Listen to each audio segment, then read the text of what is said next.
Fala rapaziada, me chamo Bruno Azevedo, eu sou um criador de abelhas nativas, né? Eu sou um meliponicultor, tá? Meliponicultura é a atividade da criação de abelhas nativas sem ferrão. Toda semana eu trago algum vídeo aqui para o canal, ou eu mostro algum manejo, mostro alguma prática, ou eu faço algum vídeo mais teórico, que é o caso desse aqui, tá? E nesse vídeo aqui eu vou estar tratando de um tema polêmico, é um tema que eu não gostaria de estar falando, mas eu sinto a necessidade de falar, porque a meliponicultura está crescendo bastante, está chegando muita gente nova, e eu quero evitar que os novatos acabem cometendo alguns erros que eu estou vendo aí, muita gente cometer. Eu também quero falar sobre alguns problemas aí. Então o intuito desse vídeo aqui é informar, tá? Porque eu estou vendo muita desinformação na atividade. Bom, pessoal, primeiro eu quero falar sobre as minhas motivações para esse vídeo aqui, tá? Eu vou tratar, o tema principal aqui vai ser abelhas de fora do bioma, que é um assunto que gera muita briga no WhatsApp, muitas tretinhas aí, tanto em grupo de Facebook como WhatsApp, até mesmo em encontros aí, o pessoal acaba às vezes discutindo. Eu sei que vai ter muita gente que vai discordar do que eu vou falar aqui, vai ter muita gente concordando também. A única coisa que eu peço é que quem for comentar, comente com respeito, tá bom? Eu não vou admitir comentários mais exaltados, ou enfim, até porque, cara, eu vou passar aqui bastante informação. Inclusive, eu estou fazendo esse vídeo porque eu cansei de tentar discutir isso em grupo de WhatsApp, e é impossível, cara, porque são áudios de 1 minuto, 2, e não dá para se fazer entender um assunto tão complexo de uma forma tão resumida em áudios ali de 2 minutinhos. Tá? Eu não consigo, eu acabo me estressando, a pessoa acaba se estressando, e muitas vezes ali no WhatsApp, como a gente não está de frente, as pessoas acabam se interpretando muita coisa errada. Então eu quero fazer esse vídeo aqui porque toda vez que estiver surgindo esse assunto, eu simplesmente vou compartilhar lá e falar assim, ó, isso aqui é tudo que eu penso sobre esse assunto, beleza? Então vamos lá. Eu tive algumas motivações principais para iniciar esse vídeo.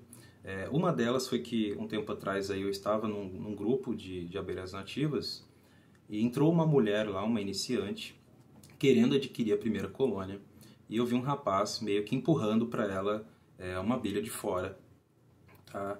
E eu peguei e falei assim, olha, essa abelha ela não é nativa daqui, ela é uma abelha lá do Nordeste brasileiro. Se eu fosse você, moça, eu começaria pelas abelhas regionais, aí, pelas abelhas cosmopolitas, né? A abelha jataí, a abelha mirim, abelhas mais fáceis de criar, que vão te dar uma noção melhor de manejo. E ela falou assim, nossa moço, então quer dizer que a abelha não é daqui? Eu não sabia, eu já ia comprar. E aí isso me mostra assim a irresponsabilidade de alguns caras, né? Porque tem uma turma entrando agora na meliponicultura que eles só estão de olho em ganhar dinheiro, assim. E, inclusive esses caras acabam queimando a atividade, tá? Inclusive esses caras me fazem dar ponto, por exemplo, para o pessoal da fauna aqui em São Paulo, que eles são bem cri-cri com relação a esse lance de legislação, e eles estão certos. Porque quando eu vejo algumas atitudes aí que alguns meliponicultores tomam, eu concordo absurdamente com o pessoal da Secretaria do Meio Ambiente, com o pessoal da fauna, tá? Eu estou vendo muitas irresponsabilidades. Inclusive, eu vou falar aqui da minha outra motivação, é que eu estou vendo muita rifa de abelhas que não tem nada a ver com o bioma de São Paulo, né? Eu não vou nem entrar na questão legal, porque a rifa, por si só, ela já é proibida. Ainda mais você fazer rifa de um animal nativo. Ainda mais você fazer rifa de um animal nativo que não é nativo daquela região. Ele está vindo de um outro lugar, que não tem nada a ver. Porque é proibido esse trânsito de espécies. Ele é proibido. Outro dia eu estava vendo aí rifa de Melipona mandacaia. Né? Melipona mandacaia, uma abelha da Caatinga. Uma abelha que eu nunca vi durar mais do que 1, 2 anos aqui em São Paulo. É um milagre um enxame dessa abelha durar mais do que 1 ano aqui. Mas o vendedor, ele fala que ele cria não sei quanto tempo, que é uma mentira danada, tá? Porque eu lembro que quando esse cara começou com essas rifas aí, ele não criava essa abelha. Ele criava ela há pouco tempo ali, entendeu? E ele já começou a vender. Então, assim, o cara não tá nem aí se essa abelha vai durar ou não. Ele não tá nem aí se ele tá retirando genéticas lá do bioma nativo para morrer em São Paulo. Ele não tá nem aí para isso. Ele só quer ganhar dinheiro, porque ele compra os enxame baratinho de caminhão, né? Afinal, muitas dessas abelhas vêm de toco. Muitas dessas abelhas são retiradas por meleiros, tá? Eu, inclusive, já conheci uma vez num grupo um rapaz que ele retirava tiúba, uruçu cinzenta, e vendia para todo o Brasil, tá bom? Então tem muita gente que está me assistindo agora, que tem uma urso cinzenta, que acha que veio de uma criação super conservacionista, e não, veio de um cara que está tirando abelha da mata, tá bom? Então, assim, é um problema muito grave que estamos tendo aí na meliponicultura. Então, eu tô cansado de ver isso. Né? Por exemplo, tem uns caras que é muito malandro, né? Tem um cara aí que ele chega no grupo e ele começa a postar foto das abelhas lá. Aí ele posta uma foto da postura, aí ele pega uma foto da melgueira, que é só xarope, né? Mas, enfim, tudo pelo dinheiro, né? E aí ele começa a encher a bola da abelha. Não, essa abelha é top, essa abelha que trabalha pra caramba, não sei o quê. Aí o iniciante, tá na inocência, ele chega e fala assim, puta, que abelha é essa aí? Muito bonita. Aí o cara fala assim, é jandaíra. Ah, você tem pra vender? Tenho. E aí o iniciante acaba adquirindo uma abelha, que não tem nada a ver com o bioma dele. Às vezes o cara mora ali numa região serrana, uma região úmida pra caramba, fria pra caramba, e o cara tá adquirindo jandaíra, tá adquirindo melipona mandacaia, tá adquirindo urso nordestina, né? Então, essa foi uma das minhas motivações, tá? E eu tive uma outra motivação aí, que foi um tempo atrás eu vi um vídeo, se eu não me engano, acho que foi no canal do Rio Grande Rural, alguma coisa assim. Eu acho que é um canal do Rio Grande do Sul, não sei. Pelo nome, né? Ou pode ser do Rio Grande do Norte, mas pelo sotaque das pessoas eu acho que não era. E aí tinha um presidente lá de AME que ele estava defendendo lá dois conceitos que eu vou destrinchar aqui e vou dar minha opinião sobre eles, que é o conceito de abelhas domésticas. O que seria isso? Transformar a abelha nativa em animal doméstico. E o outro conceito é de abelhas brasileiras, né? É meio que para liberar aí o trânsito de certas espécies pelo Brasil. Aí não seria mais respeitados os limites geográficos, climáticos, enfim. Então, qual que é o problema dessa ideia aí das abelhas domésticas? Quando você classifica um animal como doméstico, ele perde toda aquela proteção, por exemplo, a lei de crimes ambientais, as leis destinadas à fauna nativa, elas já não exercem mais poder sobre aquela atividade, sobre aquele animal, a criação daquele animal em si. Afinal de contas, eu nunca vi, eu tenho 31, eu nunca vi ninguém pagar multa por pegar um cachorro de rua para criar, por achar um filhote na rua e pegar. Nunca vi ninguém ser preso por isso, ninguém pagar multa, nunca vi, certo? A partir do momento que você faz isso com a abelha nativa, cara, o que impede as pessoas de sair coletando enxames aí, de pegar um muro de fábrica, chegar lá na calada da noite, começar a arrebentar um enxame e levar para casa? O que impede da pessoa chegar ali, abrir o tronco ali, e tirar o enxame e levar para casa, né? Então, a partir do momento que você tira essa proteção, você acaba expondo as abelhas nativas a uma maior facilidade, digamos assim, de predação, tá? Então, você acaba facilitando o trabalho do meleiro, né, do pessoal que faz resgates, que na verdade são apenas remoções, né? E tem gente que ainda chama de captura. O cara vai lá, tira o enxame do mato lá e ainda fala que é captura. Não, captura é com isca pet. Tá? Não tem nada a ver com isso daí. Então, esse conceito de abelhas domésticas ele é muito perigoso, tá? Porque ele expõe as abelhas nativas a toda sorte de predação aí. E isso não é interessante, tá? Eu acho que quem gosta da atividade, quem tem a meliponicultura no sangue, eu acho que sabe do que eu estou falando aqui. É algo preocupante você simplesmente tirar o fator de proteção das abelhas nativas. E a outra ideia lá que eu estava vendo era de abelhas brasileiras, tá? Que eu também discordo absurdamente, porque a gente não tem basicamente estudo nenhum sobre a individualidade de cada espécie. No Brasil nós temos aproximadamente 300 espécies de abelha nativa sem ferrão, tá? E a maioria delas aí o pessoal não conhece, não sabe o comportamento da espécie, não sabe se ela tem uma capacidade muito grande de adaptação e chameação em outra região, se ela tem um fator competitivo, se ela tem um fator territorial, de pilhagem, de hibridação, e os caras ignoram tudo isso, né? Inclusive, assim, isso também cai no fator de abelha doméstica, porque a partir do momento que a abelha nativa é considerada animal doméstico, o que te impede de comprar sei lá, de você levar, por exemplo, uma caga-fogo para o Rio Grande do Sul, né? Porque se eu não estou enganado, e hoje eu fui dar uma olhada numa lista aqui, realmente não consta. E pelo que os meliponicultores de lá me relatam, a caga-fogo não é nativa no Rio Grande do Sul. Só que tem cara criando lá e já está tendo casos de pilhagem, já está tendo casos de enxameação dessa espécie. Então, assim, é uma espécie que já está causando um impacto negativo. Isso porque já é proibido. Imagina se você liberar tudo, entendeu? Então, é uma questão muito complicada e muito complexa para ser tratada de uma maneira simplista, assim, não, vamos transformar a abelha nativa em animal doméstico. E o que me assusta é um presidente de AME tá falando um absurdo desse, entendeu? Porque é um cara que, querendo ou não, ele tem uma voz, né? O que ele fala tem um peso, tá? E aparentemente a pessoa ela não entende muito do assunto, não entende muito de abelha nativa, porque, cara, é muito absurda essa ideia. Eu vou falar mais coisas aqui para vocês entenderem o melhor por que eu tô falando isso aqui, beleza? Antes de mais nada, eu queria dizer que eu não discordo em tudo do que defendem algumas AMEs. Eu concordo, por exemplo, quando eles falam que nós temos um excesso de burocracia. Por exemplo, pessoal, eu tô tranquilo para falar desses temas aqui porque eu tenho o meu cadastro técnico federal, inclusive agora em setembro vai fazer 2 anos que eu tenho o meu CTF, sempre faço a renovação dele a cada 3 meses, né? A gente tem que dar uma atualizada lá, eu sempre faço isso. Eu tenho um cadastro no GEDAV, que é o sistema que permite a gente tirar guia de trânsito animal. Eu tenho um cadastro no GEFAL, que é o sistema da Secretaria do Meio Ambiente, com a fauna aqui em São Paulo. Então, assim, eu tô tranquilo para tratar desse assunto. E eu concordo com eles porque, por exemplo, a minha autorização de isca, para mim poder fazer captura dentro da lei, de enxames regulares, que ninguém pode tirar daqui, porque são meus, eu capturei dentro da lei. E eu lembro que foi um processo muito cansativo, muito estressante, porque eu fui um dos primeiros a pedir essa autorização no estado de São Paulo.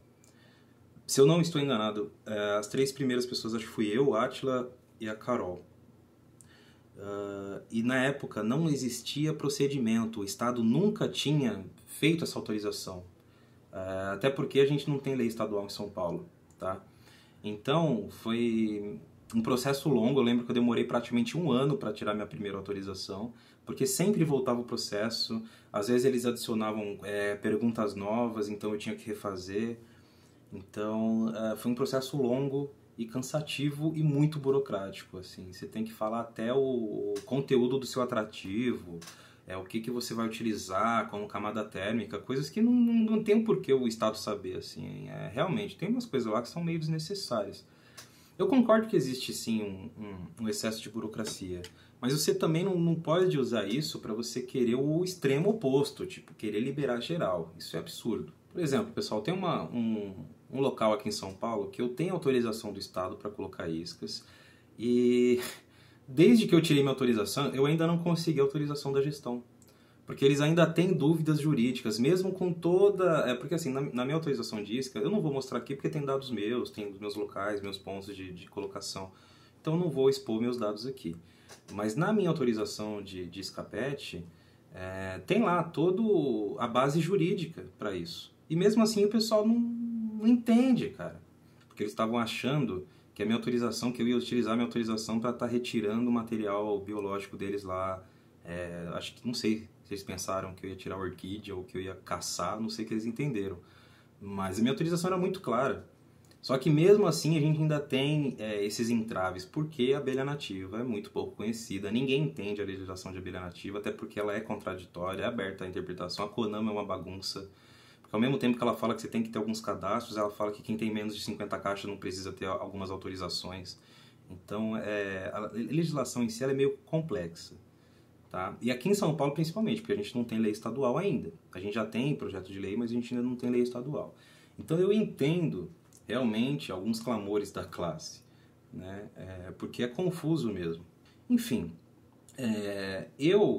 hoje, pessoal, eu tento fazer a minha parte, tá? Inclusive esse vídeo aqui, como eu falei no começo, é para alertar as pessoas de estar evitando de cometer alguns erros, de estar continuando aí a passar para frente algumas ideias muito erradas, como essa ideia de liberação total. Eu vou citar para vocês agora o exemplo das 10 espécies de uruçu amarela que nós temos aqui no Brasil, tá?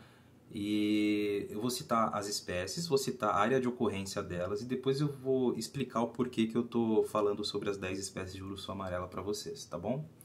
Então, nós temos a Melipona rufiventris, que ocorre na Bahia, no Espírito Santo, Goiás, Minas Gerais, Mato Grosso do Sul, Piauí e São Paulo. Temos a Melipona braquiqueta caeta, não sei como é que se fala isso, não lembro muito bem sobre termos de espécie, enfim. Mas ela ocorre no Acre, Mato Grosso, Roraima. Temos a Melipona captiosa no Acre, Amapá e Amazonas. Temos a Melipona cramptoni em Roraima. Temos a Melipona dúbia no Acre, Amazonas e Roraima. Todas essas espécies que eu estou falando para vocês são uruçus amarelas. São conhecidas como uruçu amarela, tá? Mas são 10 espécies diferentes. Temos a Melipona flavolineata, que ocorre no Ceará, Maranhão, Pará, Tocantins e, se eu não estou enganado, ela também ocorre em Goiás, apesar de não estar constando na lista. Temos a Melipona fulva no Amapá, Amazonas, Pará e Roraima. Melipona monduri, que é a famosa bugia, mas que também é conhecida como uruçu amarela. A Melipona monduri ocorre na Bahia, Espírito Santo, Minas Gerais, Rio Grande do Sul, Rio de Janeiro, Santa Catarina, São Paulo e Paraná. Temos a Melipona paraensis, que ocorre no Amapá, Amazônias e Pará. Temos a Melipona puncticolis, que ocorre no Amazonas, Pará e Maranhão. Então, temos 10 espécies de abelhas conhecidas como uruçu amarela. Aqui em São Paulo, nós temos apenas 2. Se eu não estou enganado, é só a Melipona rufiventris, que ocorre mais na região de Cerrado aqui de São Paulo, e temos a Melipona monduri, que é a bugia, que ocorre na região de Mata Atlântica. E mesmo só com 2 espécies de uruçu amarela aqui em São Paulo, eu já vejo meliponicultores fazendo salada de espécie sem saber. Tá? Eu conheci já pelo menos uns 4 caras aí que criam bugia, compraram enxames de outros criadores, como enxame de bugia, e depois de um tempo eles perceberam que essa abelha era uma Melipona rufiventris. E eu já vi o contrário também, criadores de rufiventris negociando enxame de rufiventris, comprando enxame de rufiventris, e depois ali que o cara comprou, ele percebeu que era uma bugia. Isso porque aqui em São Paulo a gente só tem 2 espécies de uruçu amarela. Agora imagina se você me libera o trânsito, livre trânsito dessas 10 espécies. A salada que não vai acontecer. Aí o cara que está investindo num plantel em genéticas de bugia vai acabar comprando uma ou outra, uma Melipona flavolineata, uma fulva, dúbia. Né? Quem garante? Entendeu? Porque visualmente a maioria dessas espécies são quase que idênticas. A rufiventris e a bugia, por exemplo, cara, a diferença é a cor do pelinho da tíbia, é um bagulho muito pequeno. Quem usa óculos, por exemplo, não enxerga. Eu que não uso óculos, eu não consigo ver a diferença a olho nu das campeiras, né? Então, assim, é bem complicado, tá? O Rio de Janeiro, por exemplo, se eu não estou enganado, o Rio de Janeiro só tem a Melipona monduri, só tem a bugia de nativa lá. E uma vez eu conheci um senhor do Rio de Janeiro, que ele é bem conhecido, porque ele cria abelhas há mais de 40 anos, se eu não me engano ele faz parte da AMI Rio. AMI, para quem não sabe, aí, é uma associação de meliponicultores, né? Repetindo aí. E esse senhor, ele tinha um plantel lá, que ele falava que era Melipona rufiventris, né? Não, tem o rufiventris aqui, tem o rufiventris aqui.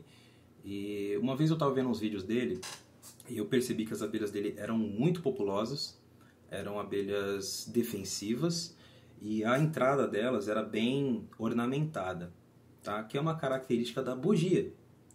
Tá? Os enxames de Melipona rufiventris, eles são um pouco menores, ele é um pouco menos populoso, as abelhas não são tão defensivas e a entrada é um pouco menos ornamentada. E eu nem crio essas espécies, mas eu sei das diferenças, né? Eu conheço amigos que criam tal, e eu procuro estar sempre me atualizando, estudando a meliponicultura. E eu lembro que eu falei isso para esse senhor, ele chegou até a se ofender, porque ele achou que...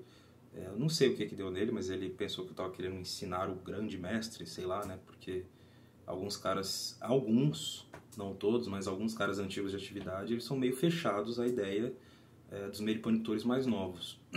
Aliás, isso é um defeito de várias atividades, não só meliponicultura, né? Mas, enfim, eu lembro que ele me mandou um baita de um textão, assim, falando que eu tava sendo presunçoso, que não sei o que ele sabia, que ele conhecia as abelhas dele.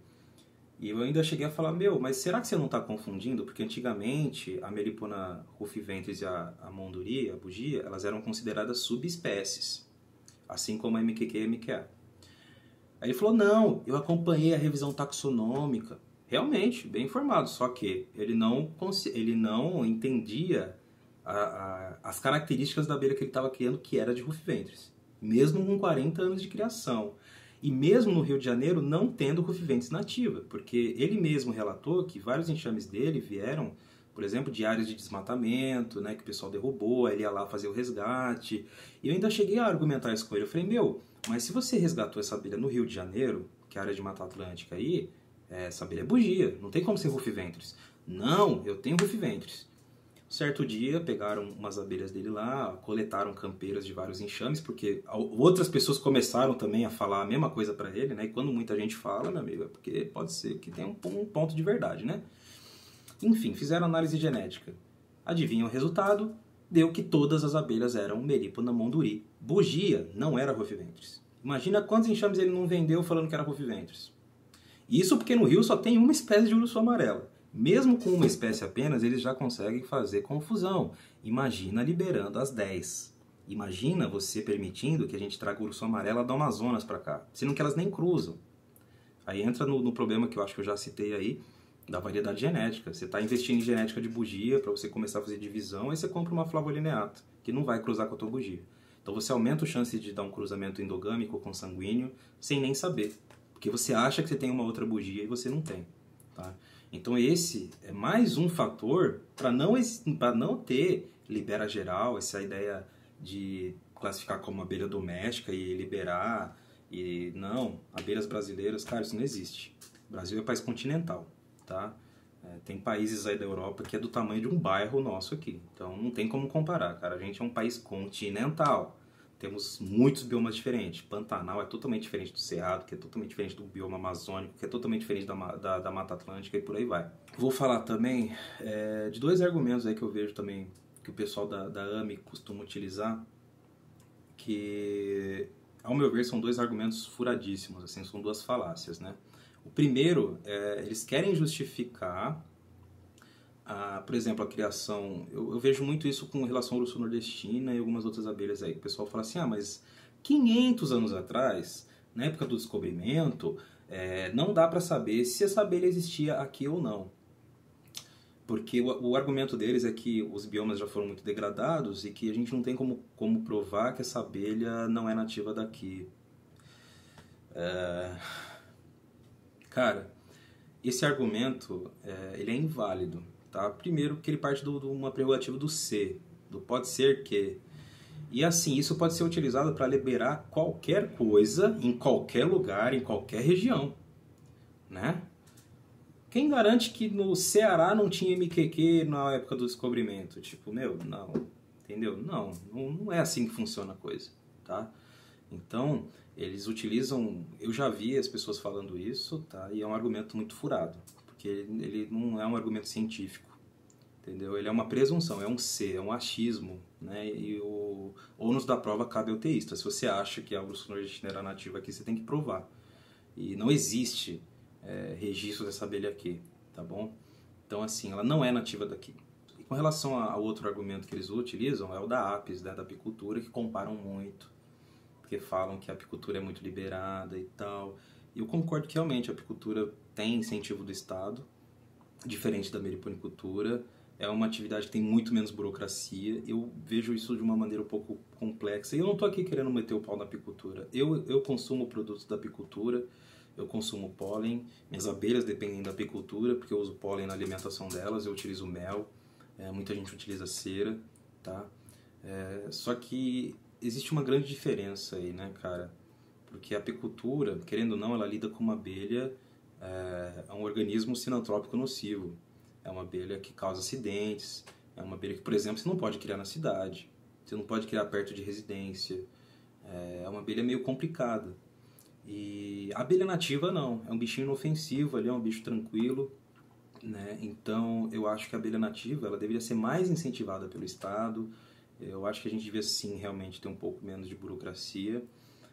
Mas eu discordo que a gente tem que transformar a meliponicultura numa apicultura, que tem que ser um libera geral. Até porque, gente, a apicultura é uma atividade que é bem diferente. A apis, começando, né, é uma abelha que não é nem do nosso continente. É uma abelha que veio da Europa, veio da África, veio de outros países aí. É uma abelha essencialmente comercial, tá? A apicultura não é uma atividade de preservação, conservação. Isso a gente faz quando a gente cria abelha nativa, tá?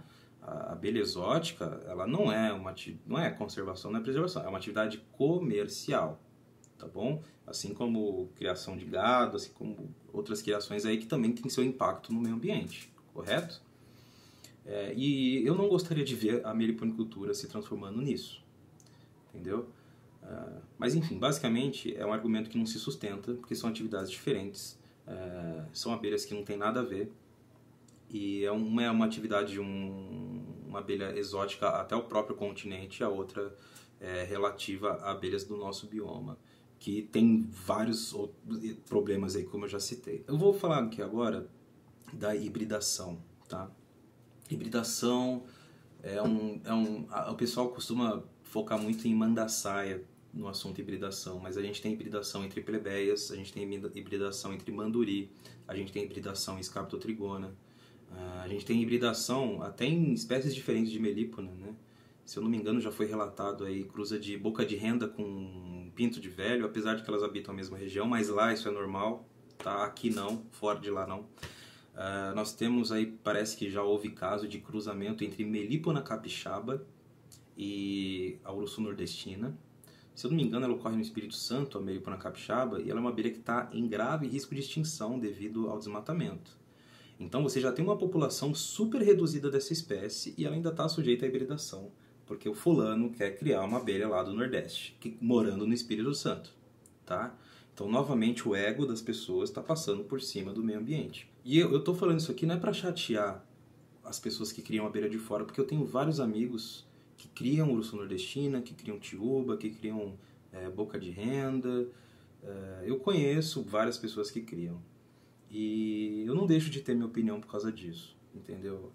Eu não quero ver meus amigos presos, nem pagando multa, nem nada. E como eu disse, cara, eu não tenho raiva de quem tem essas abelhas aqui. Eu tenho a raiva do cara que fica trazendo e fica vendendo e fica estimulando e fica enchendo a bola e fala, não, porque a boca de renda é a melhor abelha do mundo e não sei o que é uma puta de uma mentira, sabe? Porque ela não produz mais que as nossas, é uma abelha super dependente de xarope, super dependente de manejo. Eu conheço um amigo aí que tá com 4 boca de renda lá morrendo, definhando, né? Os enxames não sobreviveram ao inverno. Enquanto isso, as mandaçaia dele, criada no mesmo quintal, super bruta, super forte, entendeu? Porque são abelhas nativas daqui, elas são apropriadas aqui, elas evoluíram com a nossa temperatura, com a nossa mata. Mas eu moro numa região muito degradada. Meu, isso não justifica. Queria jataí, queria mirim, queria mandaçaia, queria tubuna, mandaguari, a Scaptotrigona da sua região, entendeu? Porque eu tenho certeza que tem abelha na região. Aqui em São Paulo a gente tem tubuna, a gente tem borá, na capital, a gente tem limão. Como que o pessoal que mora em outras regiões fala que não tem abelha nenhuma e que ele tem que criar a jandaíra, que ele tem que criar a uruçu tal? A gente tem, ainda falando sobre essa questão da hibridação, a gente tem no Rio Grande do Sul, por exemplo, uma população de MQQs muito reduzida, né? Se eu não me engano, é só numa região da Serra Gaúcha que você ainda encontra MQQ nativa, porque na maior parte do estado do Rio Grande do Sul não existe mais MQQ nativa nas árvores, no meio natural, porque já foi muito degradado. Afinal, se eu não estou enganado, o Rio Grande do Sul é um dos estados que tem mais agricultura, né? Então tem muita devastação de bioma. E aí tem uns amigos que estão tentando reintroduzir a MQQ em várias regiões onde ela já foi extinta lá. E eles estão tendo dificuldade porque tem gente levando de forma totalmente irresponsável a MQA para lá. Quando eu falo MQQ e MQA aqui, pessoal, estou falando da Melipona quadrifaciata. A abelha que ocorre aqui, por exemplo, a mandaçaia paulista, né? Nós temos aqui em São Paulo a MQQ e MQA, Melipona quadrifaciata quadrifaciata, e a Melipona quadrifaciata antidioides, que é uma subespécie, beleza? Rio Grande do Sul só existe MQQ nativa. E tem cara levando MQA para lá. Não sei por que motivo. Porque esse cara, depois de um tempo, ele não vai ter mais MQA, ele só vai ter híbrido, ele vai hibridar o plantel das pessoas que estão perto dele, dos outros criadores, ele vai hibridar as abelhas da natureza, que porventura ainda estiverem resistindo lá, ele vai descaracterizar as abelhas da região dele, porque não vai ter mais MQQ, não vai ter mais MQA, vai ter o híbrido, né? Então, acaba que é um baita de um problema. Eu tenho um amigo no Rio Grande do Sul lá, por exemplo, o Christian, e ele tem um plantel de MQQs. Certo tempo atrás aí ele estava bem brabo, porque ele começou a ver híbridas no alimentador, ele foi ver, tinha um cara criando perto dele lá, híbridas e MQAs no Rio Grande do Sul. Então, assim, é uma perda... Porque, querendo ou não, gente, a MQA, ela não é uma abelha que tem genes apropriados para o Rio Grande do Sul. Elas não evoluíram no frio do Rio Grande do Sul, com a fitofisionomia do Rio Grande do Sul. Ela não tem o que agregar geneticamente nas abelhas do Rio Grande do Sul, tá? A MQA é uma abelha que habita mais assim, ela predomina nos climas quentes, climas secos, clima de cerrado. Não é uma abelha para a Mata Atlântica do Rio Grande do Sul, entendeu? Porque o pessoal tem uma falsa impressão de que a hibridação ela só vai ressaltar as características positivas e maravilhosas das espécies, e o pessoal está muito enganado, não tem nada a ver. Não tem nada a ver. E eu lembro que tinha um texto que circulava na internet antigamente, eu acho que ele ainda deve estar por aí em algum site, onde o cara afirmava que o híbrido era o melhor entre os dois mundos, que o híbrido, a mandaçaia híbrida, era o suprassumo da natureza.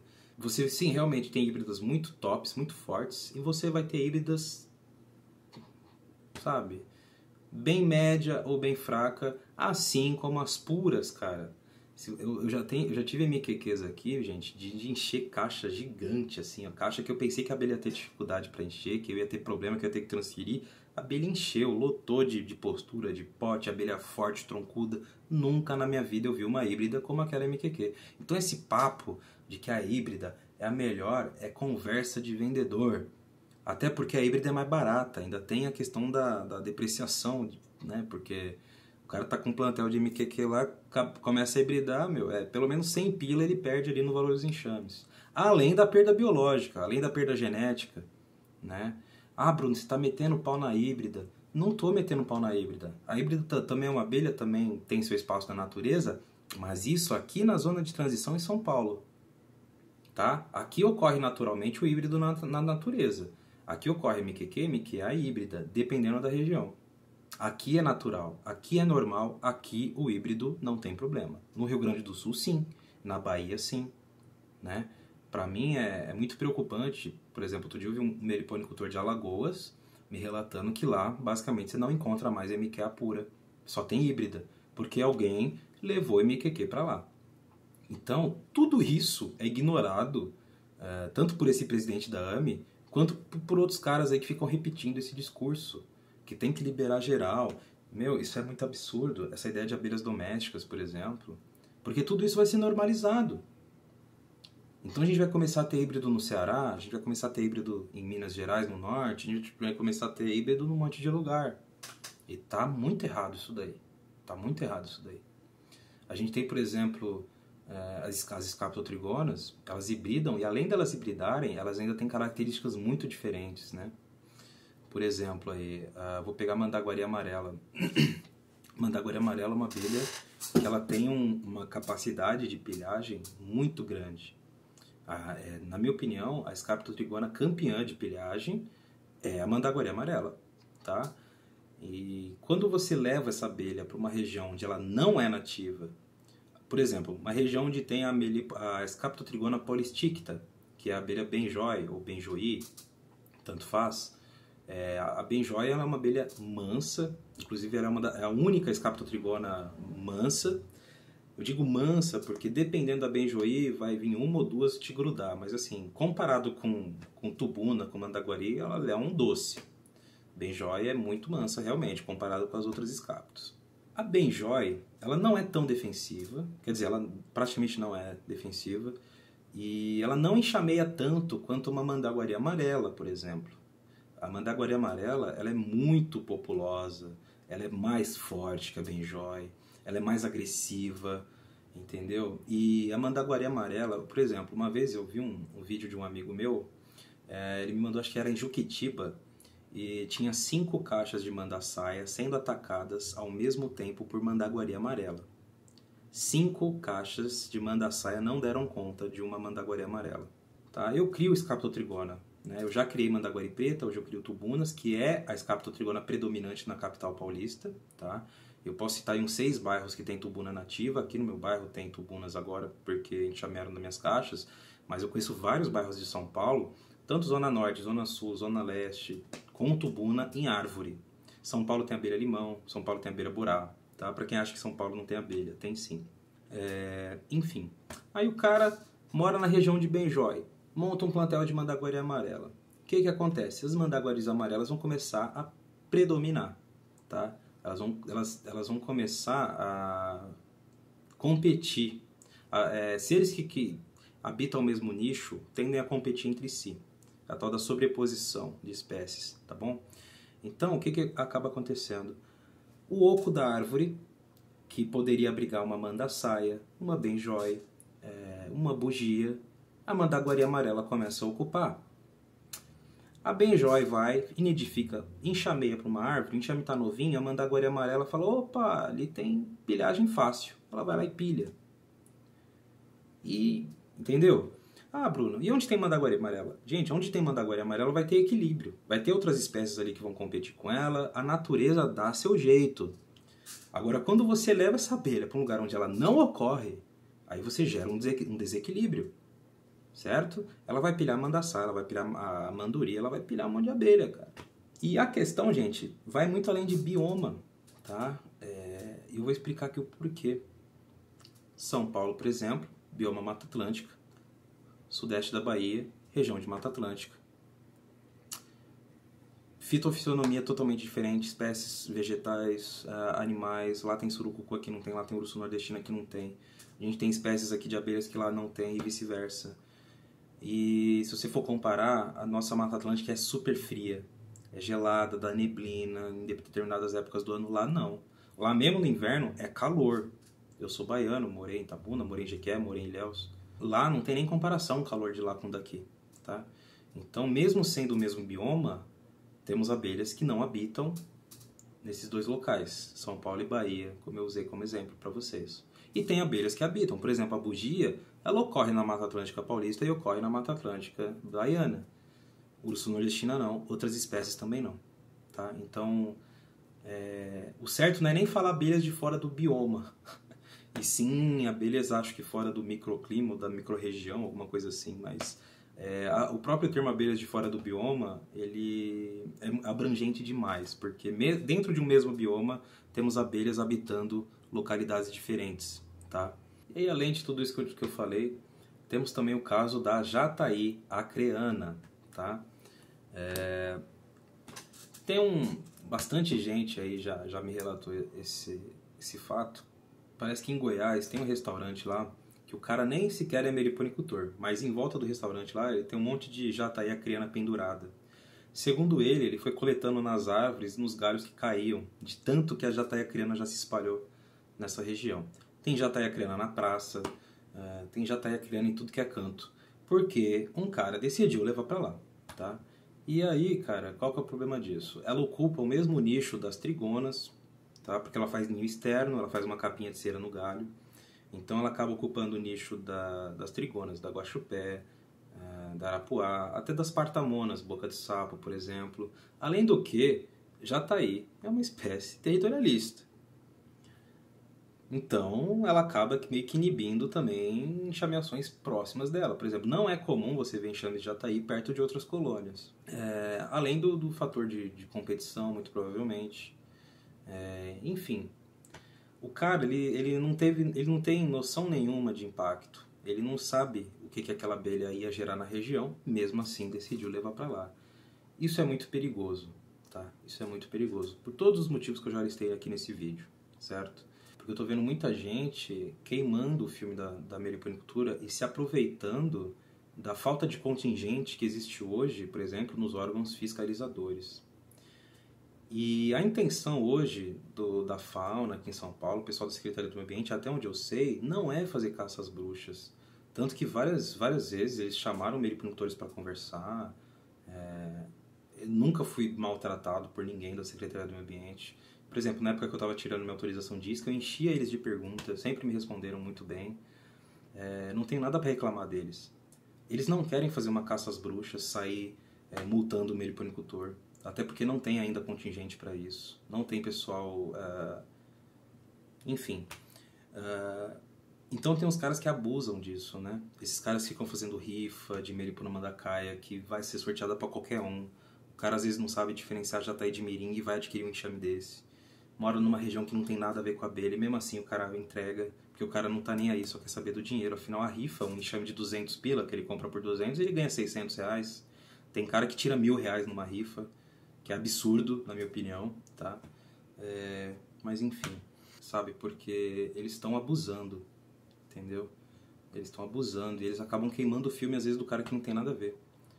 Porque, sim, existem meliponicultores que não estão regulares, mas que, se você for ver na prática, ele não cometeu nenhum ato predatório. Ele botou uma isquinha na casa dele, ele capturou uma abelha, transferiu para a caixa, ele não sabia que tinha que ter um monte de autorizações, tá? Então, às vezes, esse cara acaba pagando por causa desse vacilão que fica rifando a abelha.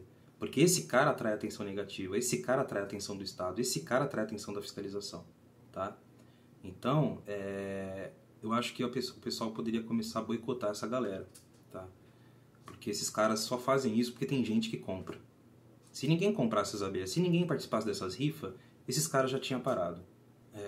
Inclusive, é um dos motivos que eu estou fazendo esse vídeo aqui, tá? Para alertar as pessoas, para informar as pessoas, para evitar de ver iniciante comprando uma abelha de fora sem ter a mínima noção do que ele está fazendo. Porque ele está adquirindo um problema jurídico, tá? E ele está adquirindo uma abelha que não deveria estar ali e que provavelmente vai morrer em torno de 1 ou 2 anos. Outro fator interessante aí, às vezes eu vejo o pessoal falar assim: pô, Bruno, eu crio tal espécie aqui, de tal bioma, e essa abelha está muito bem adaptada à minha região, eu nem preciso alimentar direito. E eu vejo algo muito preocupante nesse discurso, porque quanto mais adaptada a abelha numa determinada região, maior a chance dela vazar para o bioma, maior a chance dela enxamear na natureza, maior a chance dela acabar competindo com as nossas nativas. Por exemplo, pessoal, São Paulo, temos mais de 60 espécies de abelha nativa sem ferrão. Se eu não me engano, a lista consta 61 ou 62 espécies. 8 delas figuram na lista de risco de extinção. Por exemplo, a bugia e a rufiventris, que são as duas urussus amarelas paulistas, elas estão na lista de risco de extinção. A rufiventris, inclusive, ela está na lista de risco de extinção no Brasil inteiro. Na lista nacional, em todos os estados aqui, ó, Bahia, Espírito Santo, Goiás, Minas Gerais, Mato Grosso do Sul, Piauí, São Paulo, todos os estados onde existe a Melipona rufiventris, ela está ameaçada de extinção, em todos os estados, tá? E aí, além dela competir já com a Apis, que é uma abelha que compete sim com as nossas abelhas por ocos, por florados, enfim, quem duvidar disso é só botar um pouco de xarope no alimentador lá e deixar as Apis se encostar primeiro, que você vai ver que as suas abelhas não vão nem chegar perto. A Apis, ela domina, tá? E oco também. Por exemplo, até desculpa estar saindo um pouco do foco aqui, mas eu já vi coqueiros onde tinha ninho de papagaio, no oco do coqueiro, ser ocupado por abelha Apis. A Apis ela acaba competindo com várias espécies nativas. O gambá, animais que fazem cria em oco, que dormem em oco, acabam perdendo. Por exemplo, papagaio, pássaro preto, acho que faz ninho em buraco também. Então essa abelha entra lá, o pássaro não faz mais ninho ali. A bugia, por exemplo, ela já tem, voltando ao assunto, ela já tem que competir com a abelha Apis. Imagina ela tendo que competir com a boca de renda, competindo com a urussu nordestina, né? Porque a gente teve já caso, como eu já citei, eu acho, a gente teve caso de enxameação de boca de renda em Santa Catarina, numa goiabeira, a gente teve caso de enxameação já de boca de renda em Bauru, em isca, entendeu? Agora imagina se ela vaza para um parque nacional, para um parque estadual, ela foge do controle ali, entendeu? Aí o oco, que era para ser de uma bugia, uma abelha em risco de extinção, ou para rufiventris, abelha em risco de extinção, ou para mambucão, acaba sendo ocupado por uma boca de renda. Tá? Então, quanto mais essas abelhas se adaptarem aqui ao nosso bioma, pior ainda, tá bom? O Estado ele pretende congelar esses enxames, que é o caminho certo mesmo, ou então repatriar, tá? Porque, querendo ou não, essas genéticas são genéticas mortas. Eu nunca vi, pelo menos, alguém devolver tiúba para o Maranhão. Nunca vi alguém devolver boca de renda para o Amazonas. Tá? Então, essas abelhas que saem de lá são genéticas mortas. Porque do que adianta você ter um plantel de 50 uruçu cinzenta no Rio Grande do Sul, com aquecedor? Entendeu? Eu acredito que elas seriam muito mais úteis no ambiente natural delas, que já é bem degradado. Tem regiões lá no Nordeste que você não acha mais. Aí a galera quer repopular, não tem material. Né? Eu nunca vi, como eu disse para vocês, enxame voltar daqui para lá. Tá? Então o pessoal acaba condenando. Por exemplo, esse cara que rifa Melipona mandacaia, ele está tirando um monte de genética importante para o povo nordestino, porque tem muita região lá que já não tem mais, eles não acham mais, de tanto meleiro, de tanta ação do homem, de tanto gado, de tanto pastagem, de tanta degradação humana ali, né, de tanto antropização ali dos habitats, né, a ação do homem, que eles não encontram mais Melipona mandacaia. E aí o fulano tá comprando aqui os enxames aqui de caminhão que vem lá do cara que abre toco, né? Paga R$200, chega aqui e rifa, faz rifa de 600. Então isso é eu diria até meio que um terrorismo ambiental. E eu não tô exagerando não, gente. Isso é um crime contra a natureza fazer uma coisa dessas, tá? Então é isso, assim, tá? Eu queria alertar vocês e...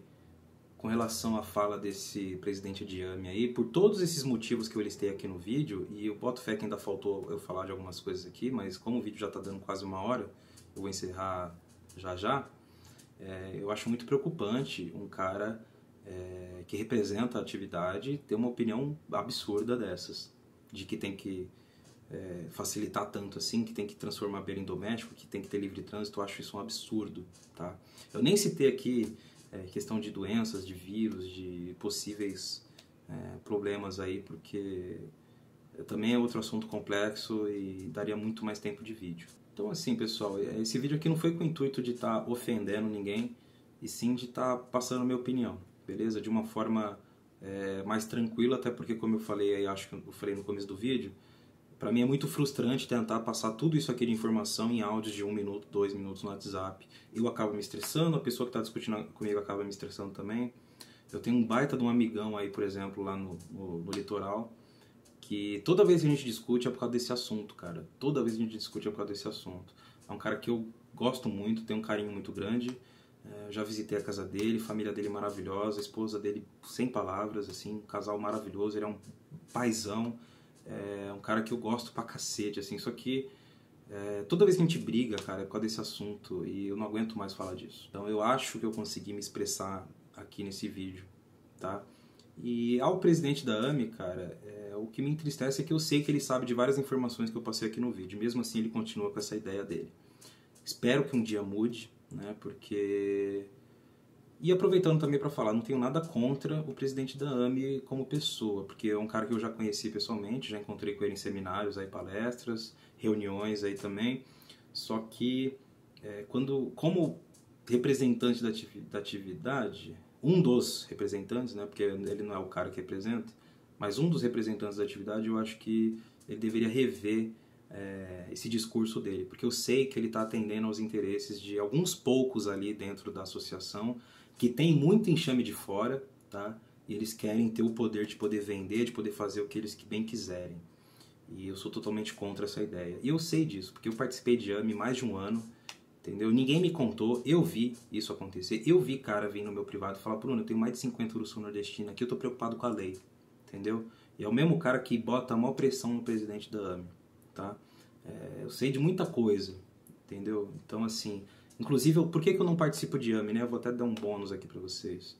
Eu não participo de AME, eu não estou especificando qual AME, até porque São Paulo tem algumas AMEs, mas por que eu não participo? Tá? Isso foi minha experiência em uma determinada AME. A minha opinião não valia nada. A minha anuidade tem valor, mas a minha opinião não tem. Tá? Porque eu lembro que várias vezes a gente teve reuniões importantíssimas aqui na capital e houve boicote. né, do presidente da AME e mais 2 ou 3 que concordam com ele, porque só tem opinião ali dentro quem concorda com ele. Tá? Isso foi o que eu senti no meu tempo em que eu permaneci lá. Inclusive era muito frustrante, assim. Eu saí de lá, teve caras muito 10 aí que entendem muito de abelha nativa que saíram também. Eu vi, por exemplo, a gente teve uma reunião aqui em São Paulo, gente, só para vocês entenderem um pouco melhor a minha bronca de uma determinada associação aí. A gente teve uma reunião na Secretaria de Abastecimento, de Agricultura e Abastecimento aqui em São Paulo, que fica no centro lá, acho que é perto do Anhangabaú ali, tá? E a gente foi convidado pelo Estado para falar sobre os gargalos da atividade da meliponicultura. Justamente para a gente chegar lá e falar, ó, gente, a gente está precisando disso aqui, ó, tem que mudar isso, isso, isso. Ó, gente, isso aqui é desnecessário. Olha, gente, isso aqui tá pesado pra gente. Ó, essa burocracia aqui, nego não consegue cumprir. Ó, gente, precisa mudar isso, isso e isso. Justamente, a reunião foi para falar dos gargalos da meliponicultura e da apicultura. Cheguei lá, eu era o único meliponicultor na reunião. Tá? Tinha um cara da Pacame, tinha outro cara lá que trabalhava com entreposto de própolis, de mel, e a pessoa que estava facilitando a reunião, que é do Estado, ela também é meliponicultora, mas ela não estava lá para representar a meliponicultura e sim para representar o Estado.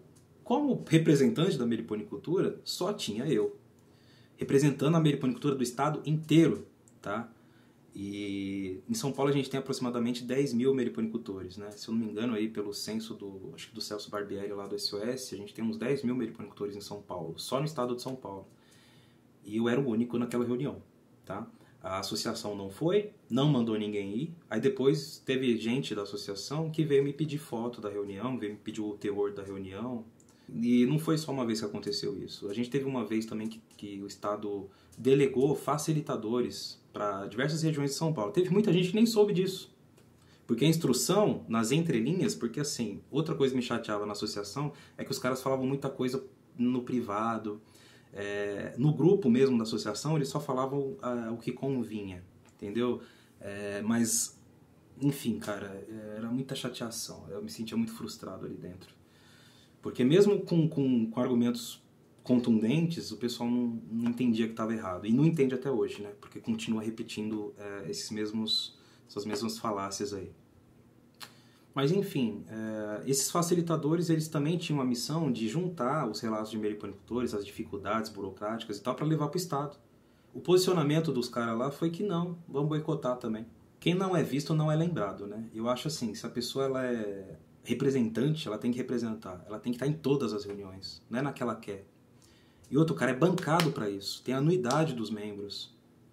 Eu fui na reunião da Secretaria de Agricultura e Abastecimento, o pessoal da SMA e tal, falam, ninguém me bancou. Eu fui com o meu dinheiro, paguei estacionamento do meu dinheiro, combustível do meu dinheiro. O cara ele é pago para ir na reunião e ele não vai, entendeu? Então assim, como pessoa eu não tenho nada para reclamar, mas como representante, como presidente de AME, eu sou totalmente contrário a ele. Não é nada pessoal, cara. Eu não tenho nada pessoal contra o cara, como eu já falei. A minha discordância é dentro da atividade.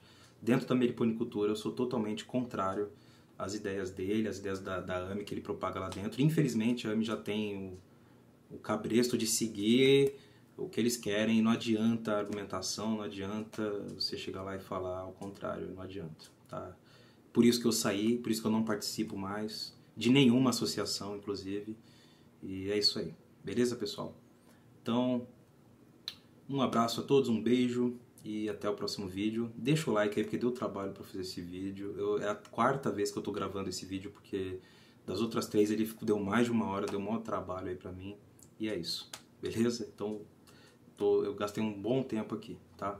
Então, se puder aí, deixa um likezinho, se inscreve e até o próximo vídeo, tá? E quem for comentar, por favor, comenta com respeito, beleza? Concordando ou discordando, o respeito é sempre importante. Ok, pessoal? Então, um abraço a todos, fiquem com Deus e até o próximo vídeo.